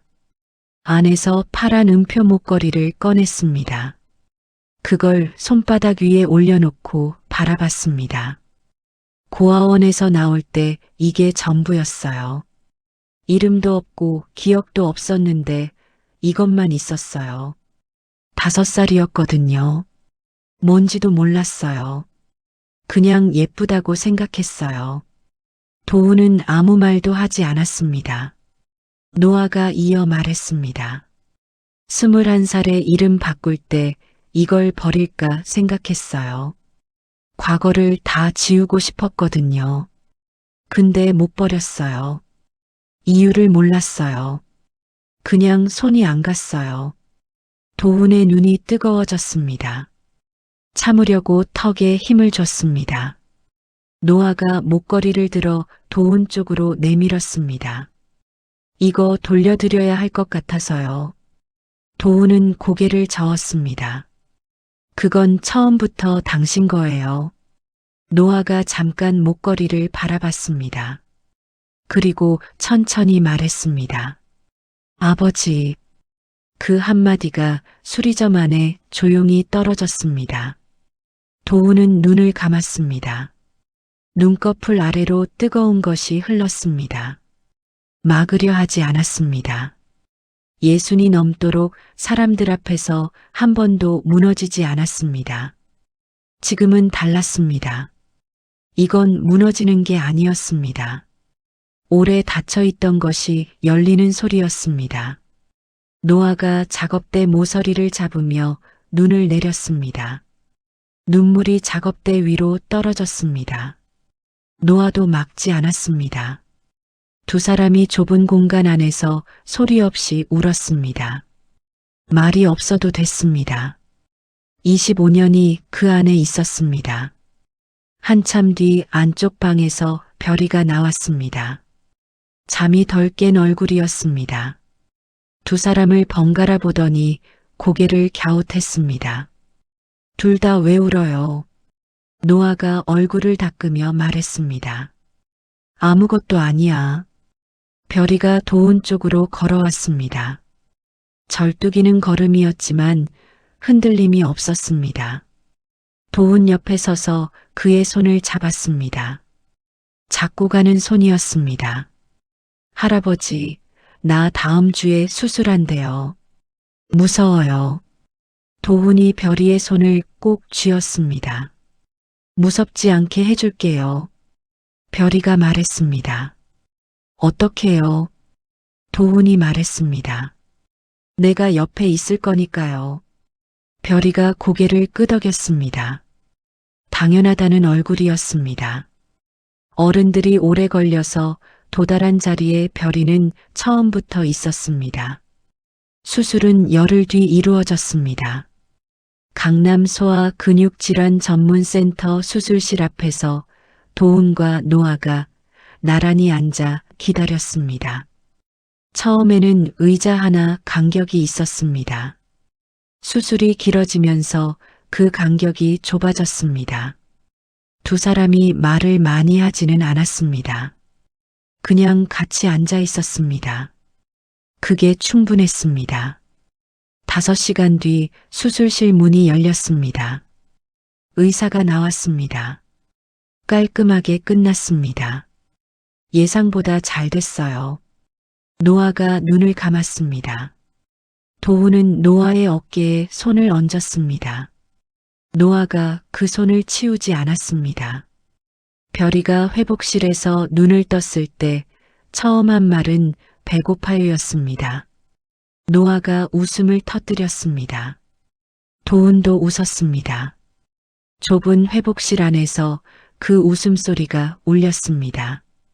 재활은 3달이 걸렸습니다. 도훈은 그 3달 동안 수리점에 자주 들렀습니다. 처음엔 악기를 빌미로 왔습니다. 그 다음엔 그냥 왔습니다. 노아는 처음엔 반듯하게 손님 대하듯 했습니다. 그러다 어느 날부터 도훈이 오면 자리를 권하지 않아도 스스로 의자를 끌어당겼습니다. 삐걱 소리가 여전히 났습니다. 도훈은 그 소리가 이제 익숙했습니다. 별이의 재활이 끝나갈 무렵 노아가 도훈에게 말했습니다. 별이가 무대에서 연주하는 거 보고 싶다고 했어요. 도훈이 물었습니다. 별이가요? 노아가 말했습니다. 제가요. 도훈은 노아를 바라봤습니다. 노아는 시선을 돌리지 않았습니다. 제가 연주를 오래 쉬었잖아요. 다시 할 수 있을지 모르겠어요. 근데 한 번은 제대로 서고 싶어요. 별이한테 보여주고 싶어요. 도훈이 말했습니다.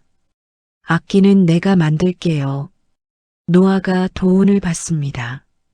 도훈이 이어 말했습니다. 라 칸타타에서 내가 직접 만든 마지막 악기예요. 당신이 써요. 두 사람은 그날부터 움직였습니다. 도훈은 작업실에 들어가 나무를 골랐습니다. 20년 넘게 숙성시킨 목재였습니다.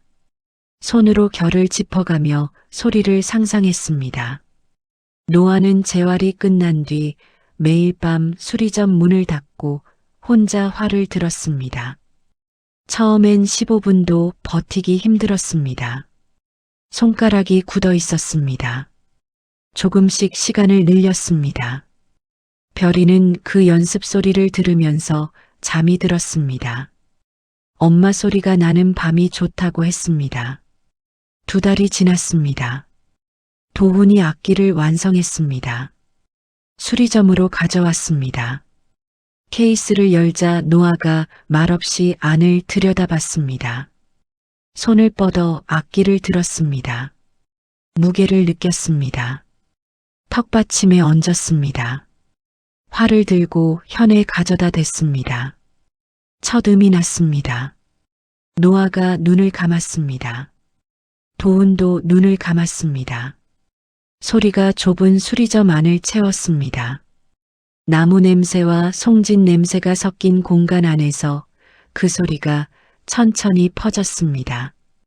도훈의 손이 만들고 노아의 손이 내는 소리였습니다. 25년의 간격이 그 소리 안에서 좁아지는 것 같았습니다. 별이가 방석에 앉아 눈을 반짝이며 들었습니다. 아무 말도 하지 않았습니다. 그냥 들었습니다. 연주회는 한 달 뒤 열렸습니다. 큰 무대는 아니었습니다. 도훈이 오래전부터 후원해온 작은 실내악당이었습니다. 200석 남짓한 홀이었습니다.